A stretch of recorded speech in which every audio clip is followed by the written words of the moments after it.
Ya mesti wae ngono kok. Dan hati-hati ya Jaja.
siji mau. Akeh metu. Mbak kowe ae sapa? Ayu kok ae hidup nek otol iki. Saru. Hidup ya. Protoli. Sek jenengmu sapa? Kaya klebu menungso. Aku saya ampean. Kaya aku. Sapa jenengmu? Edi. Edi, ana bajute. Edi Kendil. Ditemungke ya Edi Kendil. Aku Widyawati. Ayo ae apa, Mbak? Edi Kendil, nganti aku ki mau nangis merga aku kelangan sangsangan. Goleki no. Yo wis, ki mau yo wis tak goleki. Acangan apa? Sangsangan kuwi ki kalong sing dawa, sing ketik-ketik. Aku mau emu, ning aku gak ero jenenge apa. Nemu, lha ndi wujude? Ini ki wis oleh. Sek. Lho, Kendil.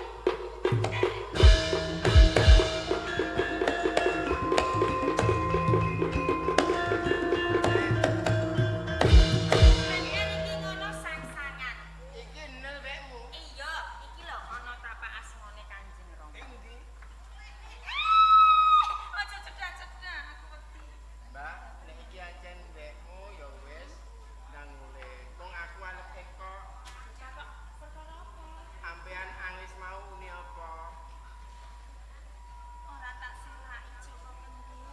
Pancen aku nangis ki mau nibake sayembara. Ayem bolo. Iya, sapa wangi sing bisa nemokke sangsanganku yen wadon bakal tak aku dulur Sinara Wedi, yen kakung bakal tak siu. Gawe tengemu aku iki.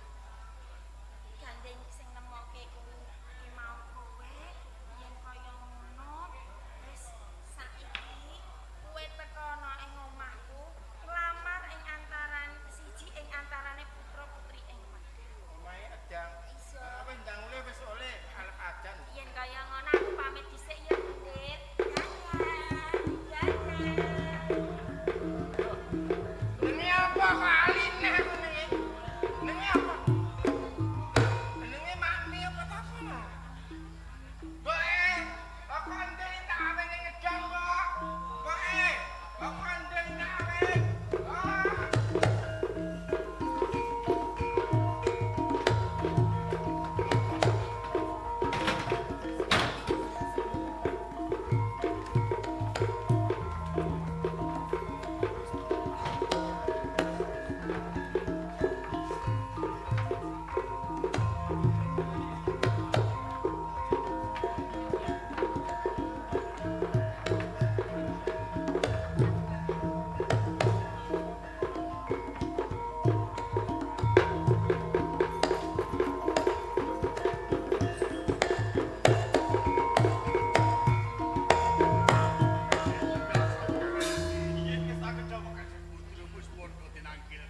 Sampun ramani.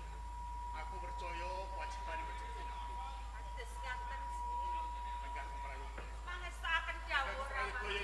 Injing istakaken dawuh Kanjeng Rama. najan mungso katentreman aja kendak ing kaprayetan. Yen tau prajurit parpet nggone tuku tumet aja nganti negara medang kawriyan kebobolan dening musuh. Gawe kan dipati sabar.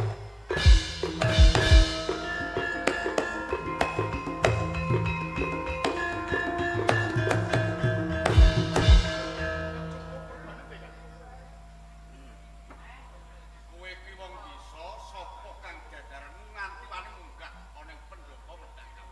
Kula sandiem. Sandi yo. Nggih, Arep ngopo kowe? Nggih sendok. ajeng pinanggih kalih kanjenge. Oh, arep ketemu kan.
seneng. Remen ta kan bojone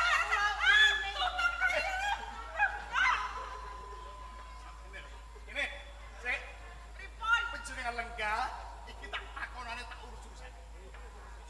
Kowe mau matur, Nggih. perlu ketemu aku. Nggih. Mergo kowe arep radul nek anakmu nangis. Nggih. Nganti garwaku sujono. Anakmu kok pemotoni karo aku. Patokan kalian penjenengan to ora maneh. Sampun cetha dadak selak penjenengan iki. Kita rambutmu dijarke teh. Anakmu ki patutan karo aku. Ayo. Ora maneh. Ki anakmu patutan karo aku. Lho, lah napa to Kanjeng? Boten. Ora to? Boten. Dudu anakku to. Boten. Isi. Mulo to, Bu, mulo. Ya, Sujono. ya, mana ya? Ada yang ketakoyam. Ayamku. Sing ketekok napa Kanjeng? Sekolah yang Sekolah. Ngapunten, ngapunten. Nah, saiki prameswari ya karo aku wis ngeling. Nggih. Saiki coba cepatno ben aku mudeng sing kok arepe. Nggih kepareng matur Kanjeng. Anak kula nangis niku awit nuwun rabi. Nek ngono kowe rene njaluk lho. Boten. Lho nek tenang kuwi tak turuti tak rene. Boten niku kok Kanjeng saestu. Aja ngopo kok nganti suwani pendopo kowe ya. Yen kula suwun mriki niku badhe nglamar setunggal ing antawisipun putra putri panjenengan dalem Kanjeng. Nglamar? Balene ya pisan kas ora cetha piye? Nggih kula sowan badhe nglamar setunggal antawisipun kelamaran panjenengan. Lho ora mawas, ora milo. Lha iki sapa ya? Iki wong desa, anak wetel. Ora maneh. Lho kowe kok ora pelo nembung nglamar kan putrane Kanjeng Dipas. Coba tak senene kok malah umur melu-melu. Yo, Boten. yap. Nggih. Yo ngene iki patake bojo. Ngoten nggih. Ojo gawean. Oh, mboten kok Kanjeng. Saiki nek kowe nglamar ki anakmu. Lah anakmu ning ndi? Wawenten nek. Ah. Jaga.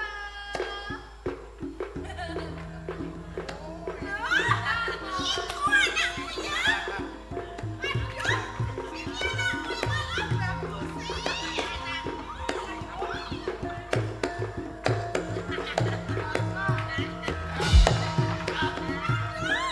Kalau bagus masuk ngene. Bagus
kapan tiba tresno ora suwe nuntun. Lah kuwi dibojo kok manggup, Cuk. Lah niki Kakang Joko Kendil garwa kula lho. Joko ala lho nggih. Bojomu ki apa? Panjenengan tok seket kanggo pancen laras rumiyin niku praupanipun awon. Saniki pun malah bagus lho Rama. Ajake wentur we luntur. Ora. Cak Bagus. Kowe wani gandeng renteng lan anakku mergo kowe di bojo. Sapa ngaku lu patine? Nyuwun pangapunten. Menika panji leres menawi kula ingkang nami Joko. Strono. Yam. Nggih. Piye anakmu to? Nggih. Ya anakmu turu. Mboten. Nyuwun pangapunten. Menawi simbok menika sampun pas menawi boten saged kula kedah dados jelaran. Kula menika sampun dados bagus. Nanging kula nyuwun medal sawetawis kula badhe crita babagan melampahan kalih dasa taun ingkang sampun kawula. Rasakake sithik nicko. Nggih. Wonten lelampahan wonten ing Keraton Tanjung Anom. Keraton Tanjung Anom. Ingkang dipun pangarsani inggih punika Sinuwun Prabu Sindhunegara. Gusti Arku. Sindhunegara menika nggadhahi garwa kalih. Setunggal menika garwa Prameswari, ingkang nomor kalih garwa Selir. Lajeng garwa Selir menika nggadhahi pangangkat. Kepengin dados garwa Prameswari. Ngantos tumindakipun garwa Selir menika badhe nung dumateng garwa Prameswari. Nanging boten tumama malah kapara garwa Prameswari menika nembe kemawon darbeni Sipunang Jambang Bayi. Lajeng lair Sipunang Jambang Bayi menika kawujudan ala. Lajeng putra sakawujudan ala menika dipun seblataken saking negari Tanjung Anom. Saksampunipun lampahan kalih dasa taun menika putra ingkang wujud ala sakmenika sampun badar dados bagus.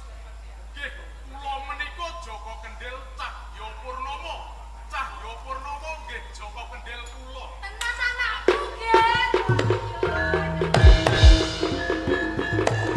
Mas, dedongenganipun Joko Kendil Cahya Purnama menika garwa kula adane kok Kakopati, Kang Mas. Iki nggih sandiem kok diboten menika garwa kula adane kok Kang Mas. Yo aku jeneng sesinten. Nggih, menika sinten? Aku bapakmu. Nggih, juga dudu. Bapakmu wis mati disambut. Ayo coba. Jaluk-jaluk. Aku salah, aku jaluk Boten, ngapura. boten. Kok boten tepung. Enak jadi rondo. Badhe bojo. Wes, aku salah jaluk ngapura, ora mbok ngapura. Kowe becik aku mak. Mbok, ora usah diketuni. Tusukane kualik, Mbok. Kualik. Saestu menika garwa kula. Mangene kok ujung karep Prameswari kok macake kaya ngono. Oh dadi kae putramu. Cahya Purnama menika lho. Ingine mau rak durung wenen. Iki wis tak pundhut mantu tak entukke putuku si Widowati. Iki ya mung sitrimen mulo ya iki. Dari lakon seliramu cukup ndur meneng Tanjungan ngerat pantes ayo nunggoni nggonku semua putramu dan putriku gembul bicara Andrawina. Ayo.